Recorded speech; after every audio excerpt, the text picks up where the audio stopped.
Your body goes through tremendous changes during pregnancy. Your belly gets larger and your blood volume increases as your baby grows. You may experience cramping, morning sickness, and all sorts of unfamiliar aches and pains. Your hair and skin may also go through a transformation for the better, or worse. You're beautiful all the same.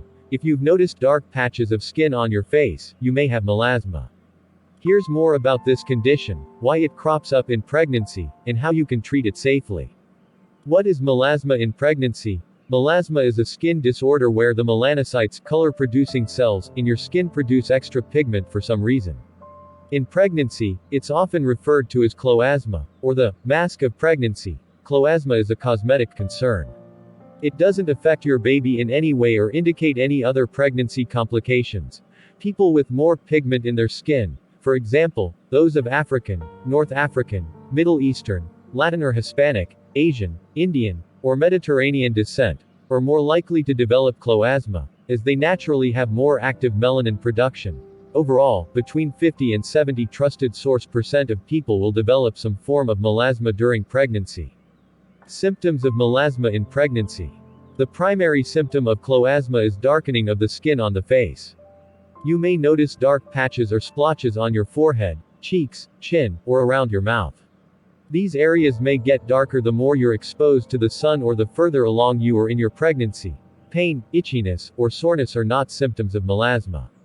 If you experience these signs or develop severe irritation, you may be dealing with another condition. Bring up any additional symptoms you have with your doctor. A dermatologist can accurately diagnose your condition using a Wood's lamp, which helps show whether a skin condition is bacterial, fungal, or otherwise concerning. Causes of melasma in pregnancy. Skin hyperpigmentation during pregnancy is very common. You may notice your nipples, areolas, armpits, or genitals become darker.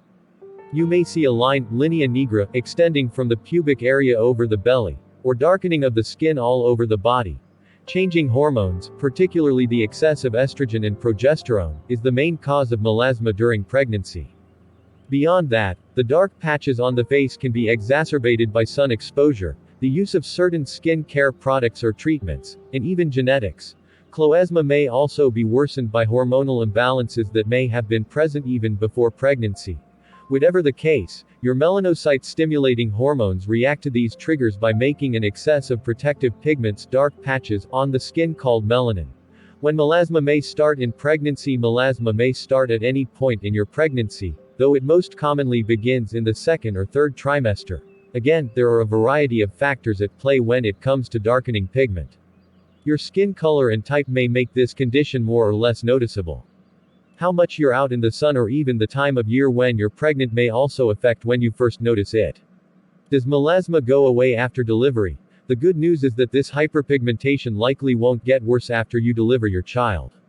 That said, it may take time, possibly months. Trusted source, for it to completely fade without any targeted treatment. Pregnancy safe treatments. Speak with your doctor about ways to treat your melasma during pregnancy. Your doctor may refer you to a dermatologist for more information. Some experts don't recommend treating melasma during pregnancy. One reason is that it may resolve on its own. And some treatment methods may not be safe or effective to use when pregnant. The best course of treatment may actually be prevention, with the help of a few lifestyle changes. Seek shade since the sun may trigger the development of more pigment. It's a good idea to stay out of its rays, especially for long periods of time. Yes, this also applies to tanning beds or any other environment where you would be exposed to UVA and UVB rays. Limit sunbathing and try relaxing under a tree or umbrella instead. If you're exercising, try avoiding peak sun hours in your area, generally the middle of the day. Head out early in the morning or later in the evening when the sun is low. Wear sunscreen. This doesn't mean you have to stay indoors when the sun is out, though. Wearing a good pregnancy-safe sunscreen with SPF 30+ is key.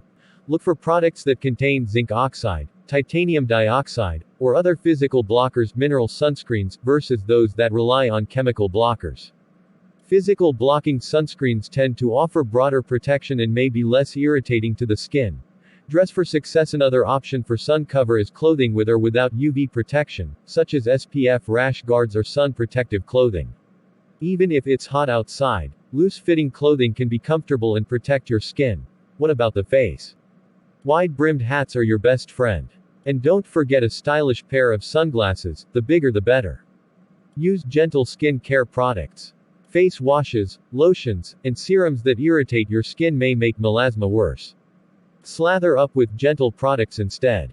Look on the label for words like non-comedogenic, sensitive, fragrance-free, or dermatologist approved. If you get overwhelmed in the beauty aisle, the same goes for makeup you may use to conceal the dark areas.